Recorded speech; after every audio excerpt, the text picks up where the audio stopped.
Salut, moi c'est Pascal et aujourd'hui, on va faire le tour ensemble de tous les haut-parleurs Sonos que Sonos propose sur son site web pour que tu puisses faire un choix éclairé dans ton achat. Avant tout, je veux seulement mentionner que cette vidéo n'est pas sponsorisée. J'ai acheté tous ces haut-parleurs de ma poche et la plupart d'entre eux seulement pour faire cette vidéo. Néanmoins, dans la description, je t'ai laissé des liens affiliés pour chacun des haut-parleurs. C'est-à-dire que tu pourras choisir le magasin où est-ce que tu veux commander le haut-parleur et je vais toucher une commission. Sache toutefois que je te recommanderai jamais un produit dans lequel j'ai pas confiance et que je n'utiliserai pas moi-même. Si tu veux sauter la partie que j'explique pourquoi j'aime Sonos, c'est que tu veux aller directement à la partie où je t'explique quel haut-parleur choisir selon tes besoins, tu peux aller à ce temps. Dans le cas de Sonos, j'ai travaillé pour une entreprise qui installe des produits électroniques de toutes sortes pendant 9 ans et Sonos a toujours été une de mes marques favorites. Premièrement parce qu'ils offrent des produits d'un excellent rapport qualité-prix, pour la plupart. Deuxièmement parce que leurs produits sont pas tuables. Sérieusement, dans les 9 ans de métier que j'ai fait pour la compagnie, j'ai dû installer des centaines de haut-parleurs Sonos, si ce n'est pas plus de 1000, et en 9 ans, j'en ai vu un seul brisé. Et c'était après un bon 6-7 ans d'utilisation. La troisième raison, c'est que tu peux y faire jouer tous les services de musique. Tu n'as pas à te casser la tête, ils sont tous disponibles. Sonos s'est vraiment donné la mission d'avoir tous les services de musique disponibles à même leur application et ils le réussissent vraiment très bien. Il suffit de dérouler sur la liste dans l'application des services disponibles et personnellement, j'en connais même pas la moitié.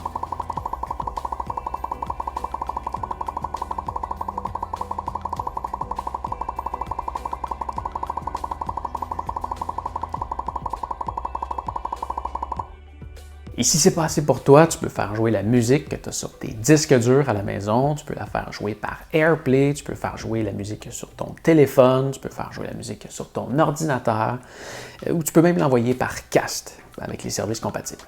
Certains appareils Sonos ont même une entrée analogique pour que tu puisses brancher n'importe quel type d'appareil comme ton téléphone, ton ordinateur, un lecteur CD, ta télé, ou même un tourne-disque si c'est ton style. Mais quand tu ajoutes un appareil avec une entrée sur ton système Sonos, eh bien, cette entrée devient disponible pour tous les haut-parleurs de ton système. Quatrièmement, parce que c'est super facile à installer.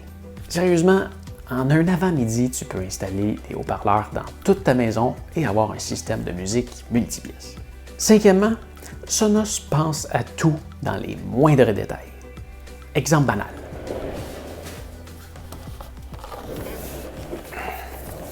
Ça, c'est le Sonos 5. Ici, on retrouve les boutons volume plus et volume moins, parce que c'est la chose logique à faire. On met le volume plus à droite et le volume moins à gauche. Par contre, si on met le haut-parleur de côté, comme ça, le bouton volume plus se retrouve qu'à être en bas, ce qui n'est pas vraiment logique. Mais, le haut-parleur détecte dans quel sens il est. Alors, quand on le met comme ça, le bouton volume plus devient en haut. Et c'est vraiment qu'un exemple parmi tant d'autres. Sonos a incrusté tous ces petits détails par-ci par-là, tout partout, dans tous ses produits et même jusque dans son nom. Sonos, c'est un palindrome. Un palindrome, c'est un mot qui se lit dans les deux sens. Sonos, Sonos. Mais dans le cas de Sonos, c'est pas un simple palindrome. Parce que lui, il s'y lit carrément à l'envers. Sonos. Sonos. En passant, je me tiens loin de tout ce qui est sans fil. Mais dans le cas de Sonos, le sans fil fonctionne vraiment très bien. Dans 98% des cas. Alors, c'est le seul produit sans fil que je suis 100% à l'aise de recommander. Ah oui, j'oubliais. Tous mes haut-parleurs à la maison sont des haut-parleurs Sonos et c'est ce que j'utilise depuis très longtemps. Au moins 7 ans. Et j'ai jamais encore remplacé aucun haut-parleur. Le seul point négatif que je peux voir à Sonos, c'est que la seule façon de contrôler leur appareil, c'est par le biais de leur application. Alors, dans l'éventualité très peu probable que Sonos ferme ses portes et que son application ne soit plus disponible, tu n'aurais plus aucun moyen de contrôler tes haut-parleurs. Ou si Sonos fait une mise à jour que tu n'aimes pas vraiment, tu n'as pas vraiment le choix de suivre. Alors oui, c'est un point qui peut faire peur, mais avec tous les avantages que Sonos offre versus la compétition, je passe facilement par-dessus. Et elle est vraiment très bien faite, leur application. Jusqu'à récemment, avec l'arrivée de Amazon, Google et Apple, Sonos était la seule compagnie qui fabriquait ses haut-parleurs en plus de développer son application. Et ils le font vraiment dans les moindres détails. Sérieusement, l'application est vraiment bien faite et leurs haut-parleurs sont super bien conçus. On voit qu'ils ont de l'expérience dans le domaine. À mon avis, il n'y a aucune compagnie encore sur le marché qui arrive à la cheville de Sonos en termes de qualité de production, de produits. Il n'y en a aucune qui va t'en donner autant pour ton argent qu'avec Sonos. Et quand tu prends un produit Sonos, tu laisses des traces de doigts dessus. Mais ce que je veux dire, c'est que tu sens que tu tiens un produit de qualité dans tes mains.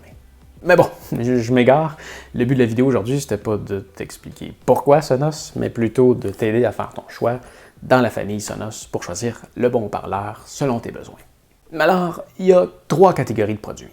Les haut-parleurs de table, les barres de son et les autres. Et commençons avec les haut-parleurs de table. On va y aller en ordre de prix, du plus accessible au plus dispendieux, et j'afficherai pas les prix parce que les prix peuvent changer avec le temps et ça varie aussi d'un pays à l'autre. Alors, si tu vas aller voir les prix actuels pour ton pays, tu peux cliquer directement sur un de mes liens dans la description et tu devrais le voir assez rapidement. Et le plus accessible est le fameux Sonos One, et ici, j'ai 3 modèles de Sonos One.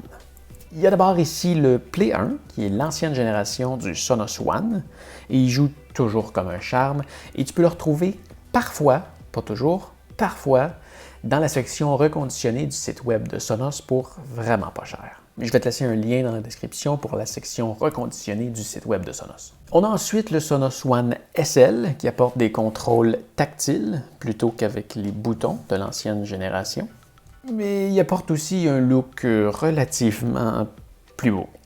À propos du contrôle tactile, avant de l'essayer, je m'y étais fait une opinion plutôt négative parce qu'en général, je préfère vraiment les boutons parce que je peux les sentir au bout de mon doigt et les trouver plus facilement dans le noir. Mais en fin de compte, en ayant les 2 haut-parleurs sur mon bureau, j'ai fini par utiliser les fonctions tactiles plus souvent que les boutons parce que ça fonctionne vraiment bien. Les contrôles directement sur le haut-parleur, c'est très important pour moi.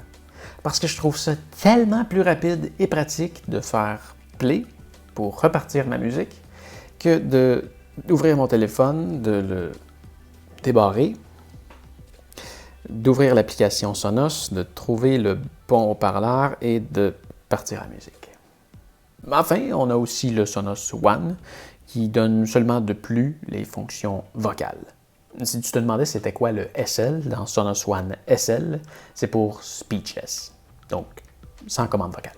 Les 3 haut-parleurs jouent à mon oreille exactement tous aussi bien.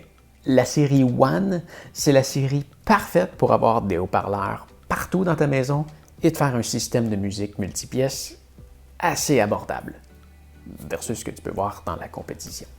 C'était un petit appartement ou une grande maison. Une fois que tu as installé un Sonos One dans chacune des pièces de ta maison, ce qui est génial, c'est que quand tu te promènes, une fois que tu as parti ta musique, tu as l'impression que la musique elle flotte dans l'air. Et juste partout. Plutôt que d'acheter un gros haut-parleur et de le mettre au centre de ta maison et de le faire jouer super fort pour que tu puisses l'entendre partout, je trouve que c'est beaucoup mieux de mettre plein de petits haut-parleurs pour donner un son égal partout. Et ça, c'est sans compter la perte de qualité audio causée par la distance. Par exemple, si tu as une très grande pièce, comme c'est souvent le cas avec la cuisine, salle à manger, salon, qui se ramasse qu'à être la même pièce, eh bien, disons que tu mets un gros haut-parleur dans ton salon, au fond, et que tu vas avoir un son idéal dans ta salle à manger. Eh bien, tu vas te ramasser avec un son trop fort dans ton salon, pour bien l'entendre dans ta salle à manger, et dans la cuisine, tu vas avoir de la misère à l'entendre pendant que tu es en train de cuisiner. Alors que si tu mets un petit haut-parleur dans chacune des pièces, tu vas avoir un son idéal partout. Vraiment, je l'ai déjà dit quelques fois, mais ça donne vraiment l'impression que la musique flotte dans l'air. Et c'est un haut-parleur qui est magnifiquement bien calibré. Les aigus jouent très bien, et c'est vraiment surprenant de voir comment un si petit haut-parleur est capable d'émettre des bonnes basses fréquences. Il peut jouer fort, quand même assez fort, mais il n'est pas fait pour ça. À un certain point, tu commences à sentir qu'il en arrache. Mais bon, moi, au volume où il commence à distorsionner, je trouve que c'est déjà trop fort. Ce que je veux dire, c'est que ce n'est pas un haut-parleur pour faire des parties. C'est un haut-parleur de musique multipièce qui est fait pour jouer de bas à moyen volume toute la journée. Tu peux y faire jouer tous les services disponibles de Sonos et même du AirPlay, sauf pour l'ancienne génération. À moins que tu ajoutes un haut-parleur de nouvelle génération, tes anciens haut-parleurs vont être capables de jouer du AirPlay. Il n'y a aucune entrée physique sur le haut-parleur pour une source externe. Mais souviens-toi, si tu ajoutes un autre haut-parleur avec une entrée, comme par exemple celui-là, le Sonos 5, son entrée analogique à l'arrière peut jouer sur les Sonos One. Et si tu magasinais des haut-parleurs Google ou Amazon parce que les fonctions vocales, c'est important pour toi, eh bien, le Sonos One peut intégrer les deux. Les deux, mais un à la fois. C'est-à-dire, tu peux avoir Google dans ton salon et Alexa dans ta cuisine. C'est exactement la même chose que d'avoir un haut-parleur Google ou Alexa, sauf que ça joue vraiment mieux. C'est même pas comparable. Ah oui, tu peux fermer le microphone si tu veux être certain de ne pas être écouté. Personnellement, je déteste tout ce qui est fonction vocale, alors j'irai avec le Sonos One SL pour sauver un peu d'argent, parce que oui, il est moins cher. Et celui-là, je l'ai acheté seulement pour faire des tutoriels sur YouTube. Alors une fois que je vais avoir fini de faire mes vidéos, je vais désactiver la fonction et ça va faire exactement la même chose que mon Sonos One SL. Donc en résumé, le Sonos One est un haut-parleur de musique multipièce pour faire jouer de bas à moyen volume. Le Sonos One SL est le haut-parleur le plus abordable dans la famille Sonos, et si tu sors un peu plus d'argent de ta poche, tu peux avoir la fonction vocale. Tu peux en mettre un par pièce ou même deux pour faire une paire stéréo, idéal pour une position assise. Le fait d'avoir un haut-parleur de chaque côté de la tête, ça donne l'impression d'avoir une paire d'écouteurs. C'est exactement ce que je fais quand je travaille à mon bureau. J'ai un haut-parleur de chaque côté et je les pointe directement sur moi. Si faire une paire stéréo est quelque chose qui t'intéresse et que les fonctions vocales sont aussi importantes pour toi, prends un Sonos One et un Sonos One SL. Tu n'as pas besoin de payer pour les fonctions vocales deux fois. Même si ce n'est pas exactement le même modèle, tu vas pouvoir les jumeler ensemble. Attention par contre, le Play One ne peut pas se grouper en paire stéréo avec un Sonos One. Passons maintenant au haut-parleur suivant, le Sonos 5. Et lui, il n'est pas donné, mais il joue vraiment très bien. Il est gros, il est lourd, il joue très fort et très bien. C'est le haut-parleur parfait pour faire des parties ou juste avoir un son riche. Tu peux écouter de la musique à faible volume, à moyen volume ou très fort. Le Sonos 5 livre la marchandise à tous les niveaux. Je disais plutôt que le Sonos One jouait bien. Et je reviens pas sur mes propos. C'est vrai, il joue très bien. Mais quand tu le mets à côté d'un Sonos 5, il fait pitié. Le Sonos 5, c'est vraiment le haut-parleur pour quelqu'un qui aime s'asseoir et écouter de la musique. Si tu as l'argent et la place pour en mettre dans chaque pièce de ta maison, tu vas vraiment avoir un système de musique multipièce incroyable.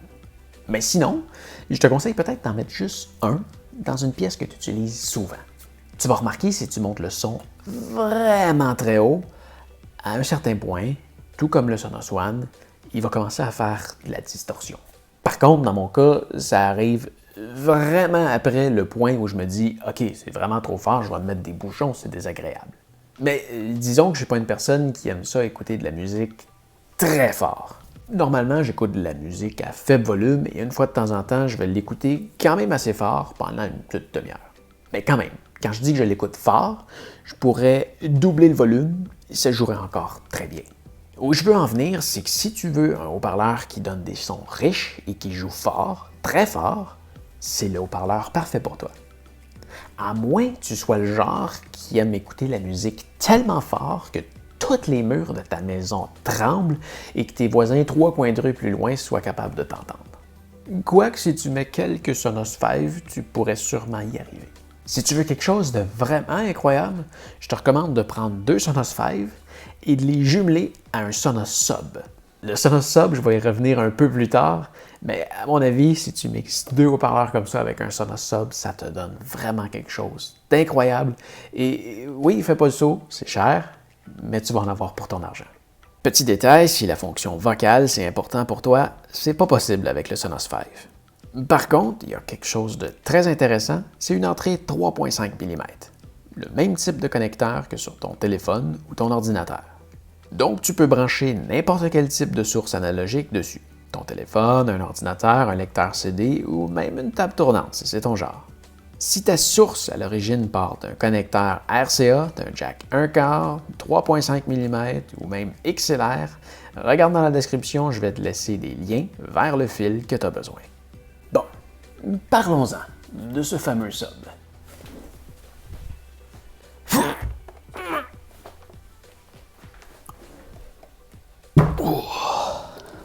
Le sub, c'est lui. Le sub, c'est personnellement, toutes marques confondues, celui de Sonos que je préfère. Sérieusement, il produit des sons vraiment graves. Et tout le monde a déjà entendu une fois dans sa vie un sub jouer super fort qui fait des gros bourdonnements et des vibrations sur toutes les portes de ta maison. Ben ça arrive jamais avec le sub de Sonos. Le sub de Sonos, il fait juste des basses fréquences, pas de vibration. Même quand il joue très très fort, tu peux mettre ta main dessus et tu sens absolument aucune vibration. Le test ultime, c'est de mettre un verre d'eau sur le sub et de le faire jouer. Il n'y a absolument rien qui bouge. Malheureusement, si tu fais juste magasiner un sub, tu peux juste l'utiliser avec des produits Sonos, tu ne peux pas le brancher sur un autre amplificateur. Il n'y a aucune entrée, il fonctionne juste sans fil. Et en parlant de sub sans fil, c'est le seul que je connais qui joue bien. Tous les autres subs sans fil que j'ai essayé dans ma vie, c'est de la merde. À qui s'adresse ce produit? À ceux qui veulent les sons les plus justes possibles et ceux qui veulent pousser leur haut-parleur Sonos au maximum de leur puissance. Le but d'ajouter un sub à des haut-parleurs Sonos, c'est pas seulement pour avoir des gros sons graves. Tu te souviens quand je te parlais plus tôt que quand tu montes le volume du Sonos One ou du Sonos 5 très très fort, à un certain point, tu commences à avoir de la distorsion. Eh bien, si ça arrive, c'est parce que si on regarde à l'intérieur d'un haut-parleur Sonos, ben, tu as plusieurs haut-parleurs. Tu as le tweeter qui s'occupe des hautes fréquences et tu as les autres haut-parleurs qui s'occupent des moyennes fréquences et des basses fréquences.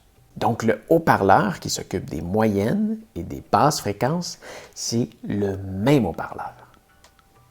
Donc, à un certain point, quand tu arrives à un volume très très haut, ça devient physiquement impossible de dissocier les basses et les moyennes fréquences, alors ça crée une distorsion. Par contre, en jumelant un sub à n'importe quel haut-parleur Sonos, on libère le haut-parleur de la responsabilité des basses fréquences. Donc, le tweeter va continuer à s'occuper des hautes fréquences, les autres haut-parleurs vont être libres de s'occuper uniquement des moyennes fréquences et le sub va s'occuper uniquement des basses fréquences. Donc, à chaque haut-parleur, sa fréquence. Jumeler un sub à un Sonos One peut sembler quelque chose de ridicule. À un point tel que je ne l'avais jamais essayé avant. Jusqu'à ce que je fasse les tests avant de faire la vidéo et wow! Ça change complètement le haut-parleur. Ah oui, je sais, souvent quand je parle des autres produits que le Sonos One chez Sonos, j'entends souvent que c'est dispendieux. Mais même pour le Sonos One, je l'entends parfois. Mais je crois sincèrement que quand tu achètes un produit Sonos, tu achètes un produit de qualité que tu vas garder très longtemps. Il y a un dicton que j'aime beaucoup qui dit que je ne suis pas assez riche pour me permettre des produits bon marché. Mais ça reflète très exactement ma façon de voir les choses quand j'achète un produit. Si ça t'intéresse, j'ai fait une vidéo qui parle du sujet sur mon autre chaîne, juste ici.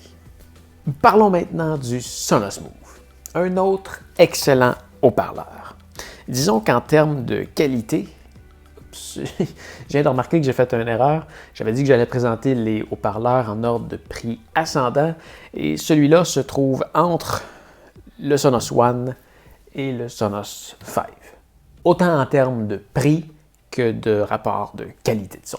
Mais celui-là est un peu à part des autres. Et attention, on ne peut pas le mixer avec un sub. Parce qu'il a la particularité d'être le seul haut-parleur Sonos capable de jouer une source en Bluetooth et d'être muni d'une batterie. Donc, tu le prends pendant qu'il joue, si tu veux, et tu l'amènes sur ton balcon, au bout du quai, dans un parc. C'est vraiment comme tu veux. Si le réseau Wi-Fi de ta maison se rend, tu peux le connecter au reste de ton système. Sinon, c'est pas grave, tu actives le mode Bluetooth, tu connectes ton téléphone et tu fais jouer ce que tu veux. En plus, il résiste aux chocs et aux intempéries. Il est certifié IP56.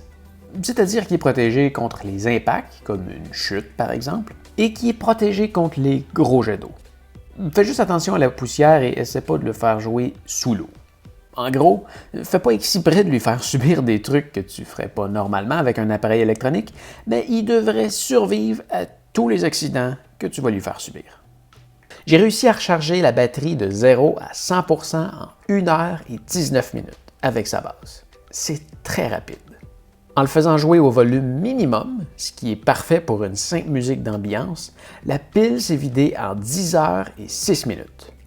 En mode party, j'ai mis le volume à un peu plus de la moitié de sa capacité, ce qui est à mon oreille quand même assez fort, disons vraiment trop fort pour que j'écoute ça plus d'une demi-heure, à moins d'être à l'extérieur, très loin du haut-parleur. Dans ce mode-là, la batterie a duré 9 heures et 49 minutes. Il faut croire que la force du volume n'affecte pas ou peu la durée de vie de la batterie. En bref, c'est le haut-parleur parfait à mettre sur le bord de la porte patio. Tu t'en sers à l'intérieur quand tu y es et il sera toujours prêt à te suivre en une fraction de seconde à l'extérieur. Ah oui, la recharge, c'est vraiment génial. C'est ce petit anneau-là que tu laisses comme ça sur ton comptoir. Et là, la batterie se recharge. Et là, on est sur la batterie. Le Bluetooth se configure très facilement et rapidement, mais l'idéal est d'avoir un bon réseau Wi-Fi à l'extérieur, à mon avis. Mais si tu as des doutes, tu vas seulement pouvoir le savoir en faisant les tests avec le haut-parleur. Sa batterie, ou la pile, comme vous le dites en Europe, c'est vraiment son gros point fort. C'est vraiment génial de pouvoir simplement prendre le haut-parleur et de l'amener sans avoir rien à préparer et d'avoir un haut-parleur qui est prêt à jouer pendant des heures. Le fait de rien avoir à brancher pour le recharger, c'est vraiment génial. Tu fais vraiment juste le déposer et il se recharge. Si tu pars pour plusieurs jours et que tu ne veux pas amener la base, tu peux aussi le recharger avec le même fil que ton téléphone. Il y a un connecteur USB-C à l'arrière pour le recharger. Si tu te déplaces régulièrement d'une maison à l'autre, tu peux aussi acheter une base supplémentaire sur le site web de Sonos au lieu d'acheter deux haut-parleurs. Je vais te laisser le lien dans la description. Passons maintenant aux barres de son. Ici, on a le premier modèle, c'est pas léger, que Sonos a conçu, c'est la fameuse Playbar. Aujourd'hui, elle est discontinuée, mais tu peux toujours la retrouver parfois pour vraiment pas cher dans la section reconditionnée du site web de Sonos. Je te laisse le lien dans la description. Elle joue vraiment très bien. Au moment où elle est sortie, je pense qu'il se faisait vraiment pas mieux comme barre de son et encore là, il n'y a pas grand-chose qui est sorti mieux que ce modèle de barre de son-là. Ça joue vraiment très bien. La seule chose que je pourrais lui donner aujourd'hui comme point négatif, c'est qu'elle a un look un peu 2015.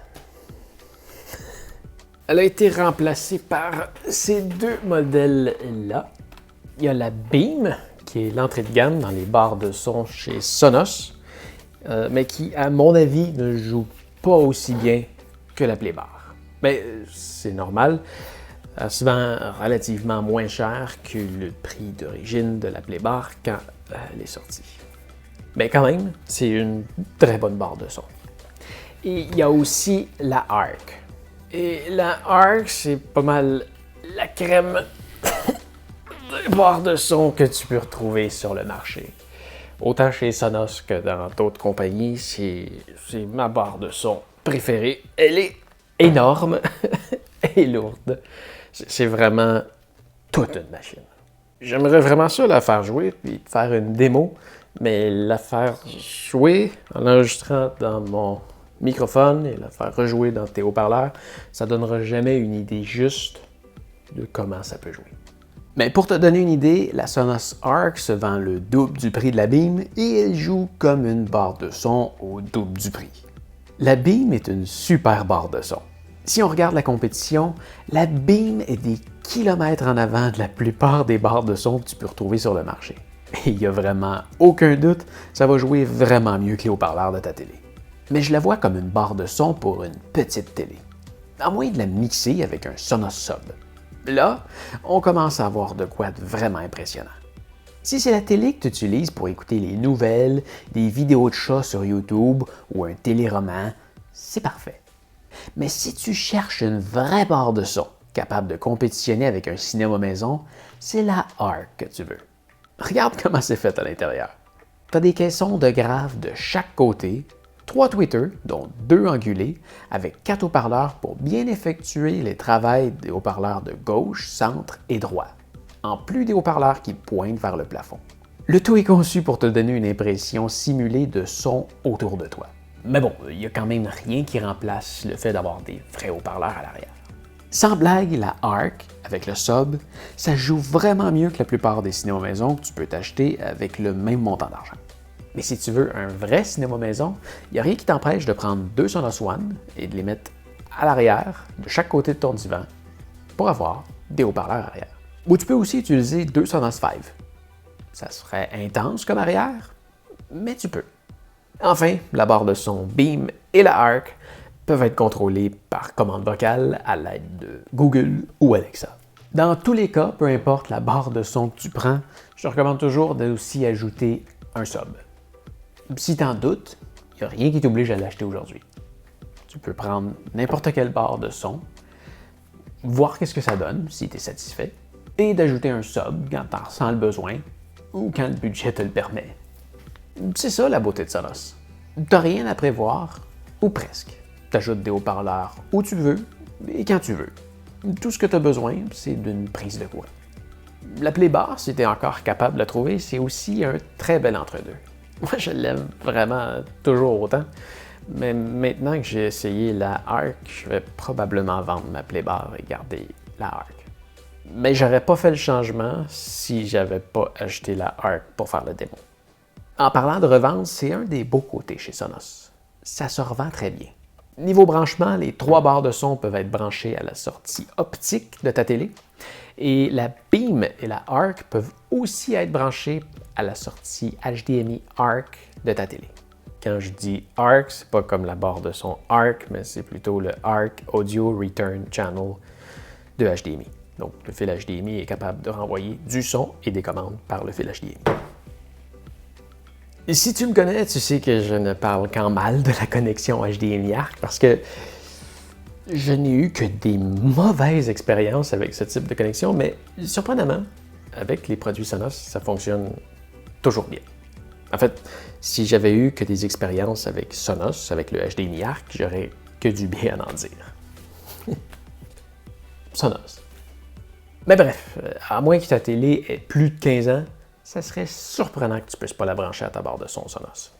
Aussi, pour ce qui est du contrôle de volume de ta barre de son, inquiète-toi pas, tu n'as pas besoin d'ouvrir ton téléphone, d'aller sur l'application Sonos à chaque fois pour contrôler le volume. Ta barre de son peut apprendre les codes infrarouges de n'importe quelle télécommande. Ouais, mais Pascal, comment je fais pour savoir si ma télécommande est infrarouge? Ah! Ben, je suis content que tu me le demandes.